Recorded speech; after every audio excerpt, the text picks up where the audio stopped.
we do not only have welcome remarks by the local people, by the project leads, but also actually have some international guests. And I would now like to welcome online actually Tomas Diez. Very happy to have him with us. Hello, Thomas. So as you probably know, right, Hi. Thomas is the founder and actually also director of the Global Fab City Initiative of the Fab City Foundation. And I'm very happy that you are, Thomas, taking your time and unfortunately not being here on site, but you apologize, right? And also address some of your thoughts on the project and Fab City Global. Thank you. We're listening to you. You can't see us besides me, but be aware that 100 people are listening to you very closely.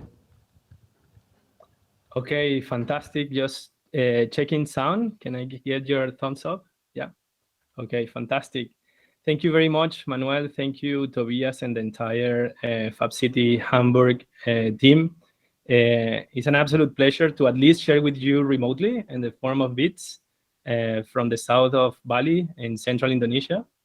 Yes, as has been said, I'm one of a founding partner and the executive director of the Fab City Foundation, which is one of the components of the Fab City Global Initiative, which we launched for the first time in 2011, and for the first time also was formalized just about a couple of years ago. I have to say that a lot of this, what is happening, was not planned. No? We felt the impulse of elevating the role of Fab Labs, or the promise of Fab Labs, not only to personal fabrication, but also to collective fabrication, and more importantly, to transform an entire model of production of society. Something that might sound crazy, especially if you are in a pre-pandemic world in which a lot of these questions about our supply chains, they were not even asked, no, for many people. So here we are today, celebrating the work of Fab City Hamburg, celebrating also the work of the Global Initiative as well, and also learning from the network, which is something, as you know, that I have to say that we do plan. The way in which we see the work of Fab City Foundation within the initiative is to support the growth of the network and to make and support stronger nodes that can give back to the entire initiative and to other cities and can inspire each other. And this is something that the city of Hamburg has, and the team led by Tobias and the rest of people has been doing this greatly. So I'm gonna share very quickly a few slides, and I promise that I'm gonna be very brief, because a lot of this stuff I know that you know, but let's say it's just a refreshment. And also I want to share a little bit of what's going on in Indonesia and how it could be relevant for what we can do together in the future. And also make a couple of announcements, some small announcements of the work that we're doing from Fab City Foundation. So we're talking today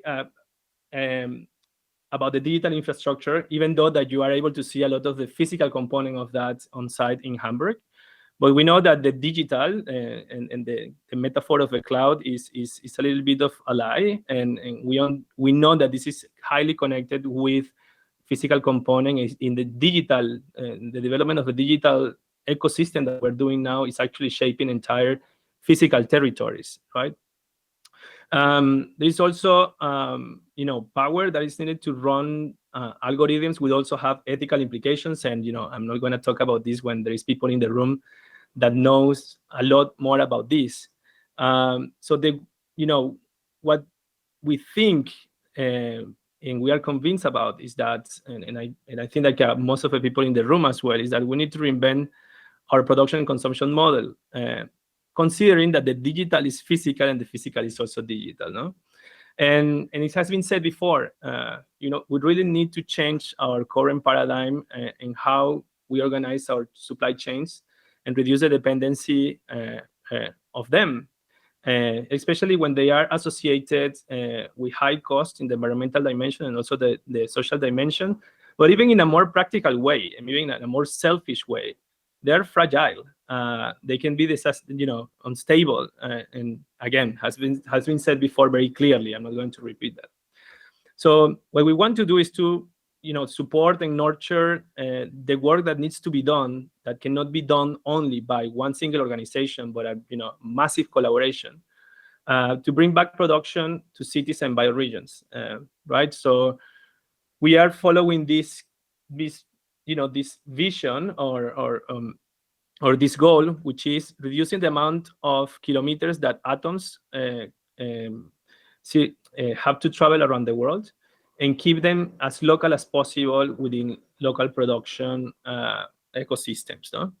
This is, of course, as most of you might know, this is a very dramatic change of paradigm in how we organize our work, and it needs a very bold vision and very bold risk and work like the one that some of you are developing, and that actually are showing results right now within this conference.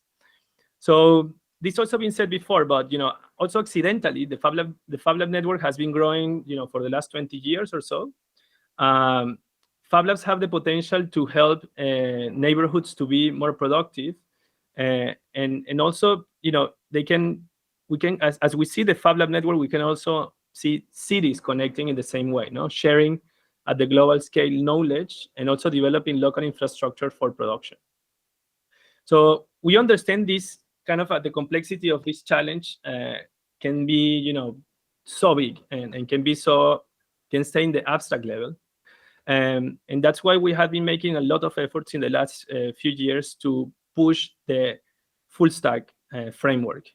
The full stack is helping us to unpack the whole Fab City challenge, the PITO to DIDO vision, into 7 discrete parts, in which it's easier in some way to organize the work that we're doing, but also it helps us to understand the interconnectedness between educational programs, between supporting local communities, between online databases, and of course in the development of physical infrastructure for local production. So this is how a normal Fab Lab looks. I mean, I'm not going to explain to you what a Fab Lab is, but it's also a lot about people. It's a lot about prototyping. It's not just about the machines, but actually what we do with the machines. And it can take the shape of houses. We can start to imagine, of course, drones, autonomous vehicles for more inclusive or more accessible agriculture for small farmers, open data tools to produce data by citizens and own it, and kind of break a little bit the dominance of the centralization of the internet, for instance. No? To give some examples, and it's promising to see how out of this project Interfacer we start to see the emergence of tools that actually can transform radically the way this collaboration at scale can happen. We're really, really thrilled to explore this continuation of the development of the platform that has been developed within Interfacer, and the Fab City OS, and all the results that have emerging from the work of Dine and all the partners, and nurture it and share it within our ecosystem, the Fab City ecosystem and the Fab Lab ecosystem. And some of the very obvious connections you can see is the evidence of the work that the team led by Daniel is doing, which is actually creating this marriage between the two and giving sense and meaning to the importance of having access to tools, but also putting those tools at the service of society and humanity.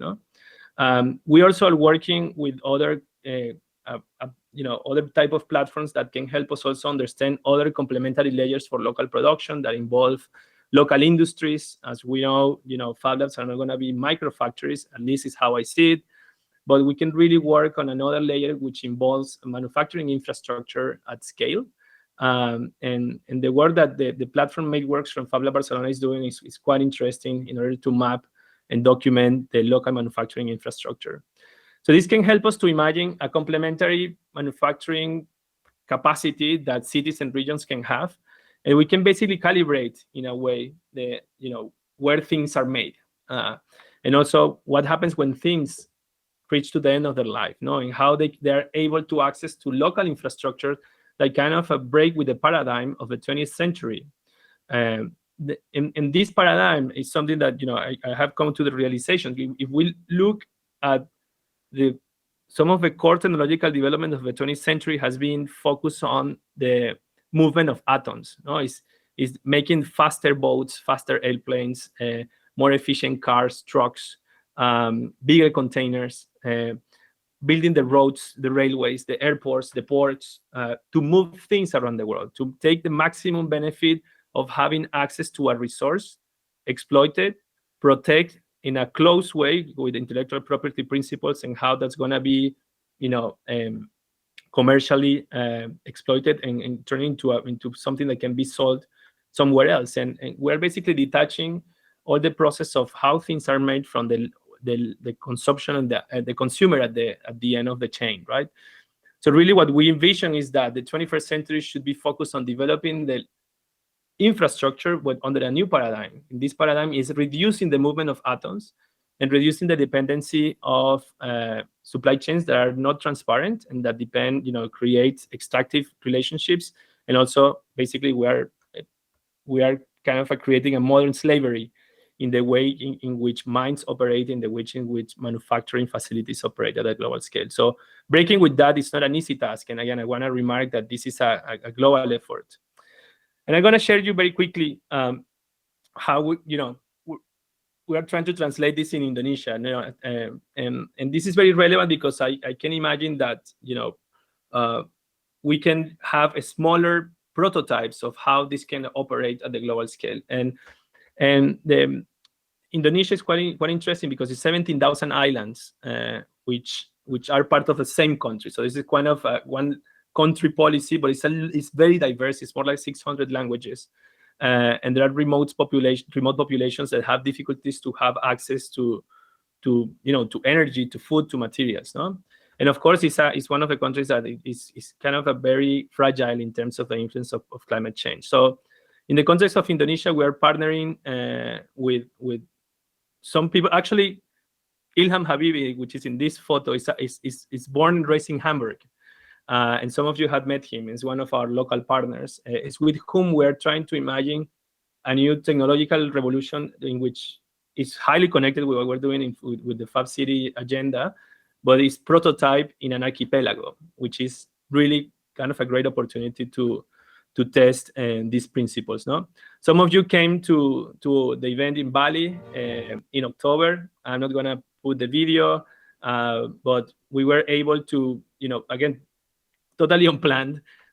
We managed to bring a lot of you and gather the Fab Lab community and the Fab City communities with the local innovation ecosystems in Indonesia, and kind of a kick off this kind of a higher and longer ambition plan on developing a local agenda in relationship with distributed manufacturing and production. And one of the critical work that we did from the Fab City Foundation was the Fab Island Challenge, in which we demonstrated that in short time you can produce a lot of impact, and a lot of traces have been left in Indonesia with this effort, I have to say. These are some of the numbers, and maybe some of you have received some of the reports that we sent earlier this year. If not, you can just ask the team what is in the room, the Fab City Foundation team in the room, about more details about it.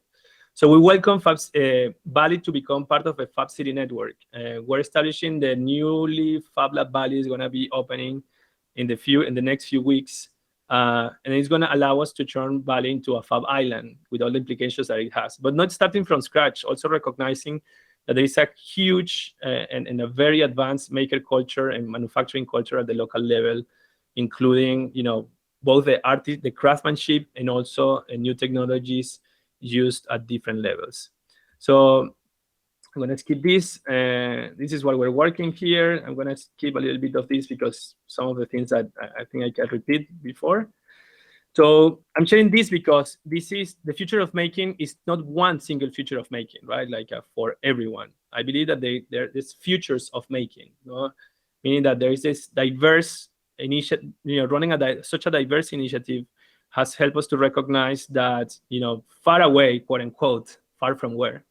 And there are other realities, but it's possible to connect with those realities and learn from them, no? And I think that what happened here in October is a great example of the potential that we can do together. And I hope that these connections are kept in the future. So just quickly, for the last minute I have, I wanted to invite you to also talk to the team of the Fab City Foundation about the Master in Design for Distributed Innovation. This is critical, and I share this because I saw and I had been part of the growth of the Fab Lab network. And there was a before and after the Fab Academy.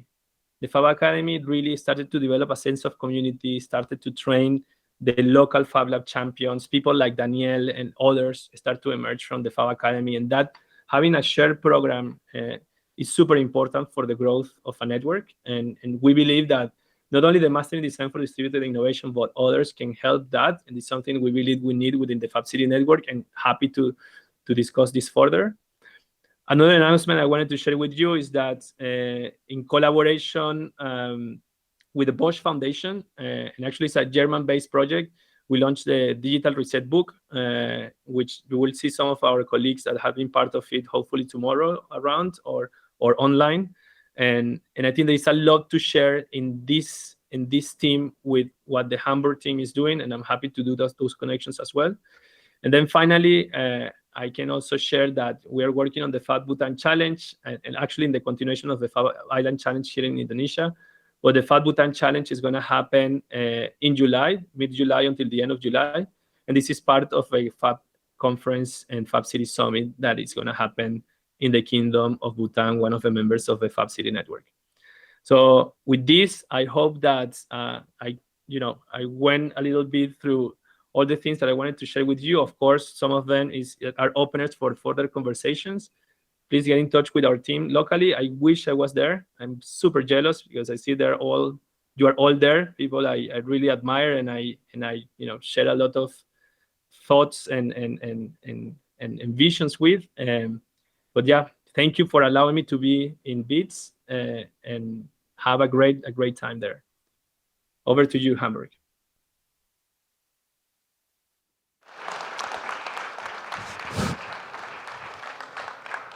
Thank you very much, Thomas, putting this into context and taking your time today.